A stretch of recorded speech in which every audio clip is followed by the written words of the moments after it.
সৃষ্টি হওয়ার পরে সবচেয়ে মেধাবী এবং আন্তর্জাতিক সম্পন্ন সরকার ডক্টর ইউনূসের সরকার।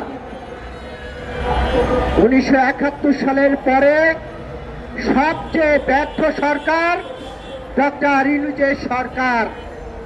ডক্টর ইউনূস সাহেব চোখে কালো চশমা দিয়েছেন, যার কারণে আজকে প্রতিবন্ধী শিক্ষকদের রাজপথে থাকতে হচ্ছে। আমাদের লজ্জা হচ্ছে, কিন্তু ডক্টর ইউনূসের লজ্জা হচ্ছে না। কারণ কি জানেন? সুদের ব্যবসা ভালো চলছে, গ্রামীণ ব্যাংক ভালো চলছে, আদম ব্যবসা ভালো চলছে, যার কারণে শিক্ষকদের তার দরকার নাই। কারণ শিক্ষকরা সুদের ব্যবসা করেন না। নতুন করে আমরা দেখলাম ডক্টর ইউনূস দেশের বন্দরকে বিদেশের হাতে তুলে দিচ্ছেন। কারণ কি জানেন? বিদেশি কোম্পানির কাছ থেকে শেষ সময়ে উনি ক্ষমতায় চলে যাবেন, কিন্তু পয়সা পাবেন, মাসেরও পয়সা পাবেন। ডক্টর ইউনূস সাহেব পয়সা ছাড়া কিছু বোঝেন না। তিনি বাংলাদেশের জনগণকে দিতে আসেন নাই। যদি দিতে আসতেন তাহলে এই প্রেস ক্লাব থেকে পল্টন মোড় পর্যন্ত বিভিন্ন শিক্ষকরা রাজপথে থাকতো না। জাতি হিসাবে আমরা লজ্জা পাচ্ছি, রাজনীতির কর্মী হিসাবে লজ্জা পাচ্ছি, একজন বাংলাদেশের নাগরিক হিসাবে লজ্জা পাচ্ছি। কারণ এই জাতির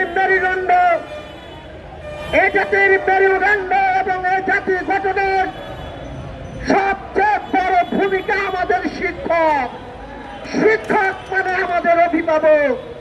সেই অভিভাবকরা দিনের পর দিন যখন রাজপথে থাকে আমরা লজ্জা পাই, কিন্তু ডক্টর ইউনূস লজ্জা পায় না। আমি শিক্ষকদেরকে বলতে চাই, আপনারা ডক্টর ইউনূসের সঙ্গে দেখা করে বলেন আপনার গ্রামীণ ব্যাংক থেকে আমরা লোন নেব, তবু আপনারা আমাদের দাবি মেনে নেন। দেখবেন আপনাদের দাবি মেনে নেবে, কারণ আপনাদের থেকে চড়া সুদে ব্যবসা করতে পারে। যার কারণে ডক্টর ইউনূস চোখে কালো চশমা দিয়েছে। আমি তাকে বলতে চাই, গত 17 বছরে বাংলাদেশে যারা বাংলাদেশের মানুষের ভাগ্য নিয়ে ছিনিমিনি করেছিল তাদের পরিণতি কি হয়েছিল গণভবনে, ডক্টর ইউনূসকে সেটা উপলব্ধি করতে হবে। এই পরিণতি যমুনাতে হোক আমরা অন্তত পক্ষে চাই না। কিন্তু যখন আমার শিক্ষকরা রাজপথে দিনের পর দিন এভাবে জীবন জীবিকার জন্য থাকবে, তখন আমরা সিদ্ধান্ত নেব যমুনার অবস্থা সেই ধরনের হবে কিনা। আজকে অনেকের ঘরে প্রতিবন্ধী শিশু আছে, যেই প্রতিবন্ধী শিশুদের এই প্রতিবন্ধী শিক্ষকরা প্রতি মুহূর্তে তাদের শ্রম ঘাম দিয়ে লালন পালন করে যাচ্ছেন। ডক্টর ইউনূস দেখছেন না, কারণ তার একটাই কাজ, সেটা হলো পাড়া সুদে ব্যবসা করা। বন্ধুরা, আমি যে কথা বলে শেষ করতে চাই, আমি বলতে চাই বাংলাদেশের সকল বন্দর যদি যেই চুক্তি হয়েছে সেই চুক্তি প্রত্যাহার না করা হয়, তাহলে বাংলাদেশের সকল শ্রেণী পেশার মানুষকে নিয়ে আমরা যমুনার অভিমুখে যাব। কারণ এই দেশ আমার, এই দেশের সার্বভৌমত্বের জন্য, গণতন্ত্রের জন্য বারবার কারাগারে গিয়েছি, কিন্তু ইউনূস সাহেব কারাগারে যায় নাই। ইউনূস সাহেব বিদেশে বসে এসি রুমে কফি খেয়েছেন, বাংলাদেশের মানুষের গণতন্ত্রের জন্য কোনো কাজ করেন নাই। কাজেই সেই বিদেশি প্রভুদের যারা তেল মালিশ করে রাষ্ট্র ক্ষমতায় থাকতে চায়, তাদের মাজা কিভাবে ভেঙে দিতে হয় বাংলাদেশের মানুষ জানে। আমরা দেখেছিলাম গত 17 বছরে শেখ হাসিনা বলেছিল, ভারতকে আমরা যা দিয়েছি ভারত ছাড়া মনে রাখবে শুধু ক্ষমতার জন্য নতজানু পররাষ্ট্র নীতির কারণে শেখ হাসিনা বাংলাদেশের সার্বভৌমত্বকে বিলীন করে দিয়েছিল।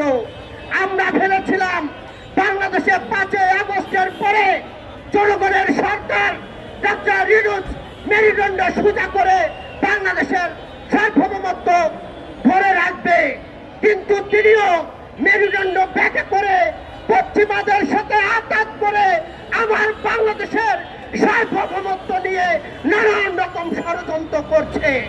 আমরা এই ষড়যন্ত্র রুখে দিতে চাই এবং ডক্টর ইউনূসকে বলতে চাই, আপনারা যদি এই চুক্তি বাতিল না করেন তাহলে সারা বাংলাদেশের মানুষকে নিয়ে আমরা আন্দোলন করে তুলব। বন্ধুরা, একটি ছেড়ে নির্বাচনকে বানচাল করার জন্য পায়তারা করছে, আমাদেরকে সজাগ থাকতে হবে, তাদের সুযোগ দেওয়া যাবে না, আমাদের ঐক্য থাকতে হবে। এই ঐক্যের বিপদে আওয়ামী দোসররা সুযোগ পাবে, কাজেই দল বল নির্বিশেষে